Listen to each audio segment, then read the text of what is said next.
Hey everybody, I'm Jack Rita with Future Pastimes, and I'm a designer on expansions for the classic Dune board game, the 2019 Gale Force 9 edition.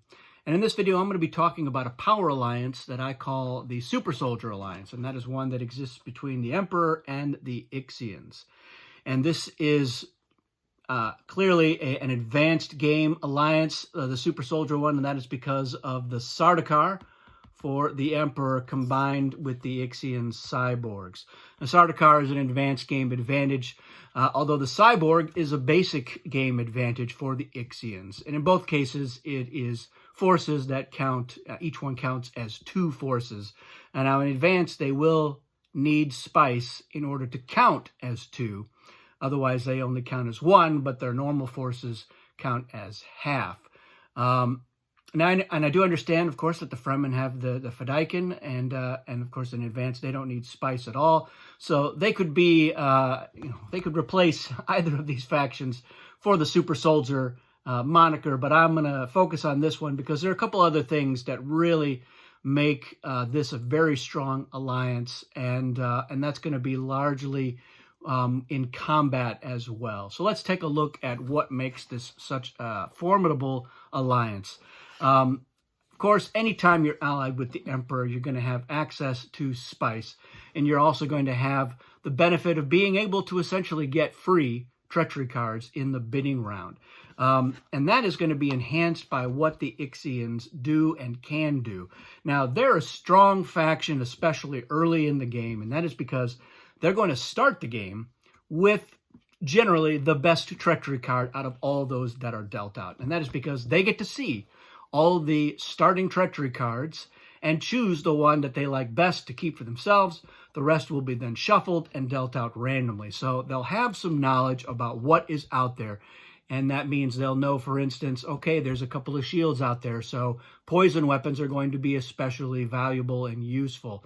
Or they'll know that there's a lot of worthless cards out there, so that nobody has a particularly good starting card, and that first bidding round is going to be especially critical. But furthermore, speaking of that bidding round, they're going to get to see all of those cards that are up for bid, plus one more. And out of that group, they're going to choose one of them to suppress. They're either going to put it on top of the treachery deck or on the bottom. That means if, for instance, they have a poison weapon and a snooper comes up in that bidding round, they can take that out so that they know that nobody has a defense against their weapon. If they have the laser gun, they can make sure that nobody has a shield and thus avoid a laser gun shield explosion. And so that is going to be a really interesting matchup with the Emperor, especially if the Emperor can fill the Ixians' hand with treachery cards and then presumably fill their own hand as well. So when that alliance forms, if one or both of those players does not have a full hand, it's going to be a great time for that alliance because they're going to be able to look at those cards and they're going to be able to get most of them on that auction. Or if a lot of those cards are not particularly good, let's say that you drew 2 or 3 worthless cards, maybe a cheap hero or something that is decent but not critical to combat, like Weather Control or a Tleilaxu Gola, they may say, you know what, let's take the only good card out of that auction and put that somewhere else. They could put it on the top of the deck and then let everybody else spend their spice getting garbage. And you can let the Emperor buy 1 card because the Ixian alliance advantage is after you buy a treachery card, you can choose to discard it and take the top card off the deck. That means the Ixians can plant the very card they want you to get right on top of that deck. And the other thing, of course, in advance is that the Ixians have their technology advantage. And that is where once during the bidding round, before bidding begins on a card, and even before Atreides gets to see that card, the Ixians can take that card and replace it with one from their hand. So again, if it's a situation where they have, in that auction, they have bought a card, they're like, there's a one good card in here, or a couple good cards, but a couple bad cards. If the Ixians buy one of the bad cards, they can then take the next card up for bid and put the bad card that they just bought up for replacement. So the treachery cards become a really critical element, and that the Emperor and Ixian alliance has almost total control over. Now, with the Atreides in the game, they're going to get to see some of that stuff, but of course they won't know what card that the Ixians have put on top of the deck for their ally. And if they use technology, they'll be able to take a card before the Atreides get to see it. So even with the Atreides in the game, the Emperor-Ixian alliance has most of the control over that. And that really sets them up to the point where they can have a strong hand of cards, good weapons, good defenses.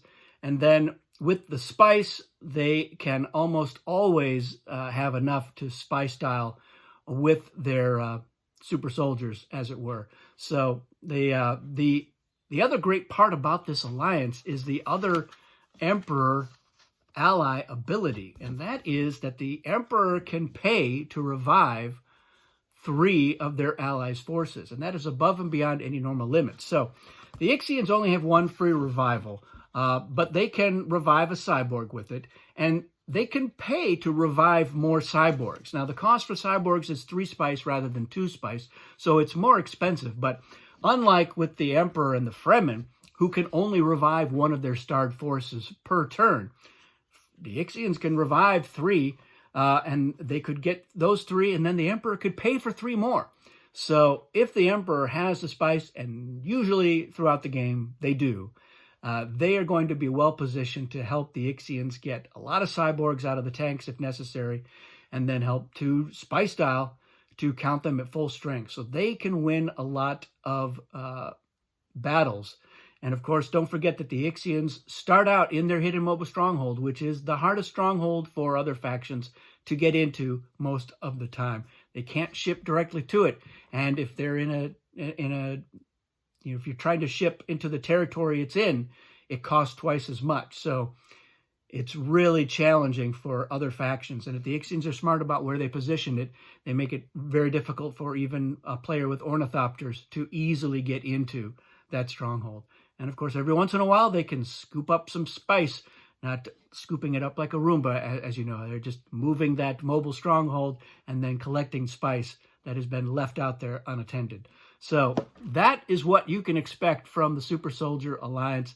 A strong hand of cards for both players, and a certain amount of card knowledge as well. Maybe just in general terms, not specifics. But again, if they know that nobody has a snooper and they've got 2 poison weapons, they're going to be in really good shape for most of those combats.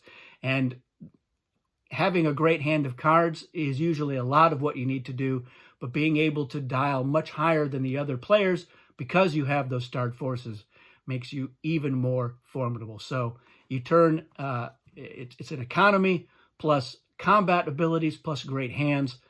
This is a very formidable alliance. Let me know your thoughts on the Super Soldier Alliance. If you've seen it in action, tell me any stories about that. Is it something that you have feared in the past, or now I've just put that fear into you? Let me know your thoughts in the comments. That's it for this one. Thanks for watching. We'll see you again soon.